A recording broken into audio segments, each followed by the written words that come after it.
अगर आसमान की तरफ देखें तो आसमान आपको पतंगों से बिल्कुल खाली नजर आएगा। परिंदे बिल्कुल जरूर आपको नजर आ रहे हैं। बच्चे खरीद नहीं पाते क्योंकि पतंगे महंगी हैं, पिन्ने महंगी हैं, इसके अलावा जो है वो डोरे महंगी हैं, जिसकी वजह से बच्चे जो हैं वो खरीद नहीं पाए। जो आजकल के बच्चे हैं उनको पतंग उड़ाना आती ही नहीं है। अस्सलाम वालेकुम नाज़रीन, न्यू डिजिटल में खुश आमदीद। नाज़रीन, इस वक्त टाइम हुआ है 3:10 का और आप अगर आसमान की तरफ देखें तो आसमान आपको पतंगों से बिल्कुल खाली नजर आएगा। परिंदे बिल्कुल जरूर आपको नजर आ रहे हैं, लेकिन पतंगे बिल्कुल भी आपको नजर नहीं आएंगी। इसकी कुछ वजूहात हैं जो आज हम आपके सामने रखेंगे, जो हमने लोगों से भी पूछी और जो हमने खुद भी थोड़ा सा जो है उसको ऑब्जर्व किया।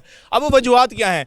पहली सबसे बड़ी वजह जो है वो ये है कि पतंगे इतनी महंगी हो चुकी हुई हैं कि जो बच्चे हैं क्योंकि अक्सर बसंत जब भी शुरू होती थी तो सुबह के टाइम, दिन के टाइम, इस टाइम जो है वो बच्चे उड़ाया करते थे, लेकिन बच्चे खरीद नहीं पाते क्योंकि पतंगे महंगी हैं, पिन्ने महंगी हैं, इसके अलावा जो है वो डोरे महंगी हैं, जिसकी वजह से बच्चे जो हैं वो खरीद नहीं पाए। अब जैसे ही आहिस्ता आहिस्ता शाम होगी, अंधेरा होगा, रात होगी, तो वो मर्द हजरात जो घरों से बाहर इस वक्त रोजगार कमाने के लिए हैं, कोई नौकरियों के लिए है, कोई कारोबार के लिए है, कोई मजदूरी के लिए है, जैसे ही वो वापस आएंगे तो फिर पतंगबाजी का जो है असल जो मज़ा है, जो खुशी है, वो तब जाकर जो है आहिस्ता आहिस्ता शुरू होगी। इसके अलावा एक और भी जो सबसे बड़ी वजह है कि पतंगें अभी तक नहीं उड़ी, वो ये है कि जो आजकल के बच्चे हैं उनको पतंग उड़ाना आती ही नहीं है। क्यों नहीं आती? क्योंकि 20-25 साल से उन्होंने पतंग को सिर्फ एक हथियार के तौर पर ही समझा है कि शायद हम पतंग खरीद लेंगे तो FIR हो जाएगी, पतंग उड़ाएंगे तो हमारे ऊपर पर्चे हो जाएंगे।